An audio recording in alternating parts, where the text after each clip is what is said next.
जय श्री राम, जय बागेश्वर धाम, जय गुरु कृपा। आज हम वाल्मीकि रामायण के बालकांड का 57वां सर्ग हिंदी में पढ़ेंगे।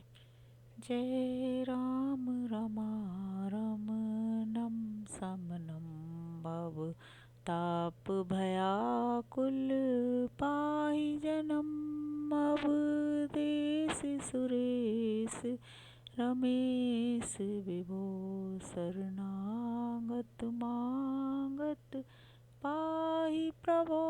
जय राम रमारमणं समनम। जय श्री राम।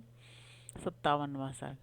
श्री राम तदंतर विश्वामित्र अपनी पराजय को याद करके मन ही मन संतप्त होने लगे। महात्मा वशिष्ठ के साथ बैर बांधकर महातपस्वी विश्वामित्र बारंबार लंबी सांस खींचते हुए अपनी रानी के साथ दक्षिण दिशा में जाकर अत्यंत उत्कृष्ट एवं भयंकर तपस्या करने लगे।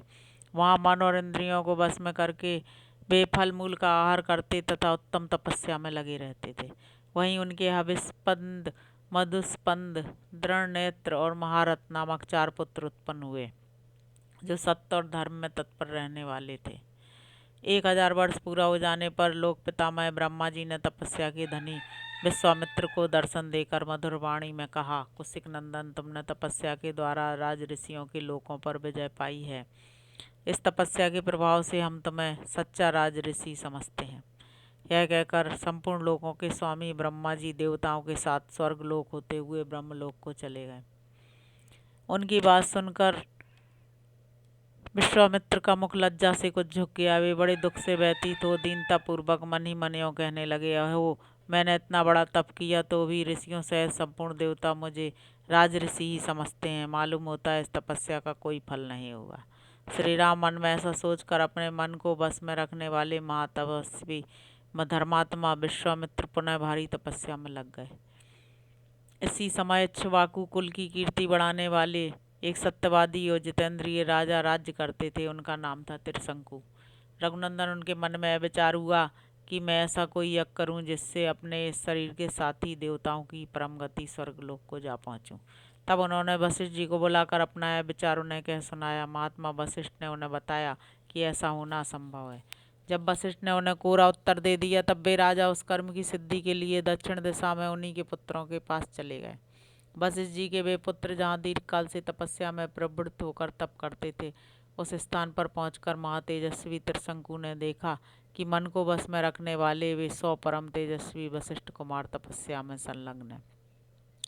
उन सभी महात्मा गुरुपुत्रों के पास जाकर उन्होंने क्रमशः उन्हें प्रणाम किया और लज्जा से अपने मुख को कुछ नीचा किए हाथ जोड़कर उन सब महात्माओं से कहा, गुरुपुत्रों, आप शरणागत वत्सल हैं। मैं आप लोगों की शरण में आया हूँ, आपका कल्याण हो। महात्मा वशिष्ठ ने मेरा यज्ञ कराना स्वीकार कर दिया है। मैं एक महान यज्ञ करना चाहता हूँ, आप लोग उसके लिए आज्ञा दें। मैं समस्त गुरुपुत्रों को नमस्कार करके प्रसन्न करना चाहता हूँ। आप लोग तपस्या में संलग्न रहने वाले ब्राह्मण हैं। मैं आपके चरणों में मस्तक रखकर याचना करता हूँ कि आप लोग एकाग्रचित्त हो मुझसे मेरी अभीष्ट सिद्धि के लिए ऐसा कोई यज्ञ करावें जिससे मैं शरीर के साथ ही देवलोक में जा सकूं। तपोधन महात्मा वशिष्ठ के अस्वीकार कर देने पर अब मैं अपने लिए समस्त गुरुपुत्रों की शरण में जाने के सिवा दूसरी कोई गति नहीं देखता। समस्त इक्ष्वाकु वंशियों के लिए पुरोहित वशिष्ठ जी ही परम गति हैं। उनके बाद आप सब लोग ही मेरे परम देवता हैं। इस प्रकार श्री वाल्मीकि निर्मित आर्ष रामायण आदि काव्य के बालकांड में 57वां सर्ग पूरा हुआ। अब हम 58वां सर्ग पढ़ेंगे। रघुनंदन, राजा त्रिशंकु का यह वचन सुनकर वशिष्ठ मुनि के वे 100 पुत्र कुपित हो उनसे इस प्रकार बोले, दुर्बुद्धे, तुम्हारे सत्यवादी गुरु ने जब तुम्हें मना कर दिया है, तब तुमने उनका उल्लंघन करके दूसरी शाखा का आश्रय कैसे लिया। समस्त इक्ष्वाकु वंशी क्षत्रियों के लिए पुरोहित वशिष्ठ जी ही परम गति हैं। उन सत्यवादी महात्मा की बात को कोई अन्यथा नहीं कर सकता। जिस यज्ञ कर्म को उन भगवान वशिष्ठ मुनि ने असंभव बताया है, उसे हम लोग कैसे कर सकते हैं। नरश्रेष्ठ, तुम अभी नादान हो, अपने नगर को लौट जाओ। पृथ्वीनाथ भगवान वशिष्ठ तीनों लोकों का यज्ञ कराने में समर्थ हैं, हम लोग उनका अपमान कैसे कर सकेंगे। गुरुपुत्रों का वह क्रोधयुक्त वचन सुनकर राजा त्रिशंकु ने पुनः उनसे इस प्रकार कहा, तपोधनो, भगवान वशिष्ठ ने तो मुझे ठुकरा ही दिया था। आप गुरुपुत्र गण भी मेरी प्रार्थना नहीं स्वीकार कर रहे हैं, अतः आपका कल्याण हो। अब मैं दूसरे किसी की शरण में जाऊंगा। त्रिशंकु का यह घोर अभिसंधिपूर्ण वचन सुनकर महर्षि के पुत्रों ने अत्यंत कुपित हो उन्हें शाप दे दिया। अरे जा, तू चंडाल हो जाएगा। ऐसा कहकर वे महात्मा अपने अपने आश्रम में प्रविष्ट हो गए। तदंतर रात व्यतीत होते ही राजा त्रिशंकु चंडाल हो गए। उनके शरीर का रंग नीला हो गया, कपड़े भी नीले हो गए, प्रत्येक अंग में रूक्षता आ गई, सिर के बाल छोटे छोटे हो गए, सारे शरीर में चिता की राख सी लिपट गई, विभिन्न अंगों में यथास्थान लोहे के गहने पड़ गए। श्री राम अपने राजा को चांडाल के रूप में देखकर सब मंत्री और पुरवासी जो उनके साथ आए थे उन्हें छोड़कर भाग गए।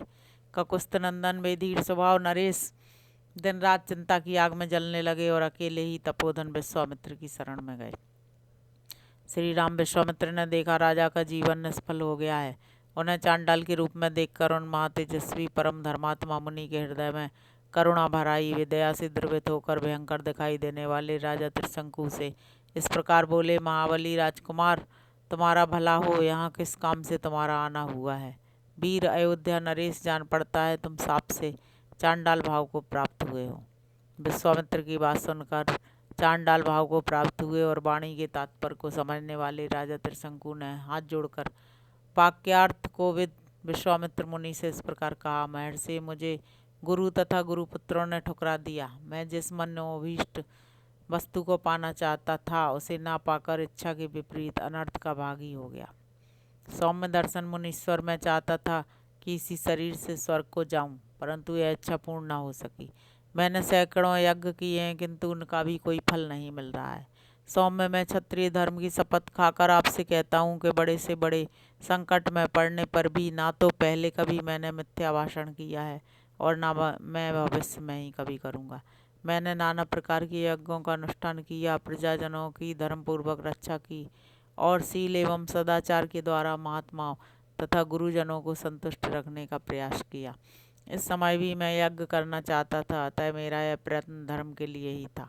मुनि प्रवर, तो भी मेरे गुरुजन मुझ पर संतुष्ट न हो सके। यह देखकर मैं देव को ही बड़ा मानता हूँ। पुरुषार्थ तो निरर्थक जान पड़ता है।